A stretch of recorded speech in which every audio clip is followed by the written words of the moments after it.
সাধারণত সোসাইটিতে যে প্রবলেমগুলো দেখি তার মধ্যে একটা অনেক বড় ইম্পর্টেন্ট প্রবলেম হচ্ছে যে, এবং প্রচলিত এই প্রবলেমটা ইদানিং আমাদের সোসাইটিতে খুবই বেশি হচ্ছে। আমাদের কাছে এই সম্পর্কিত অনেক মামলা আসতেছে। তো এর মধ্যে যে বিষয়টা আমরা খুব বেশি খেয়াল করছি সেটা হচ্ছে যে একজন মা তার হচ্ছে ছেলে, নাবালক ছেলের অভিভাবক অর্থাৎ গার্ডিয়ান অ্যাপয়েন্ট না হয়েই সে হচ্ছে কি করে তার প্রপার্টি বিক্রি করে দেয় অন্যের কাছে।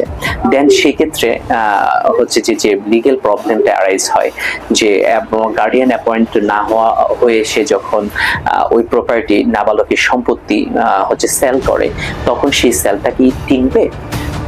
এটার এক কথায় যদি আনসার দিই তাহলে উত্তর হচ্ছে এই সেলটা টিকবে না। তো হচ্ছে যে এই ক্ষেত্রে হচ্ছে বি কেয়ারফুল, সবাইকে সচেতন থাকতে হবে যে কারণ এটা অনেক মামলা করতে হয় গার্ডিয়ানশিপের। তো গার্ডিয়ানশিপের মামলা করার পরে দেন হচ্ছে সেল পারমিশন চেতে হয়।